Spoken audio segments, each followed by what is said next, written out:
நீங்கள் தேவனுடைய சமூகத்தில் நீங்கள் கண்காணாத எல்லைகளை உங்களுடைய ஜபத்தினால் தொட்டு பழகுங்கள் என கண்பானவர்களே. உலகத்தில் எத்தனை நாடுகள், உலகத்தில் எத்தனை இன ஜனங்கள், எத்தனை மொழி பேசும் மக்கள் இயேசுவை அறியாமல் இருக்கிறார்கள்.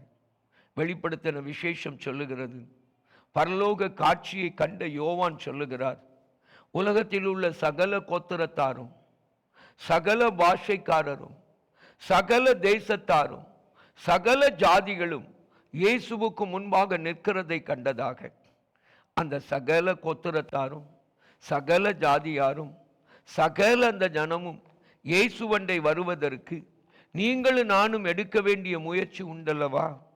அவர்களுக்கு நீங்கள் அந்த தேசங்களுக்கு போய் சுவிசேஷத்தை பிரசங்கிக்கிற பிரசங்கியாராக போய்தான் இவைகளை செய்ய வேண்டும் என்று அர்த்தமில்லையே.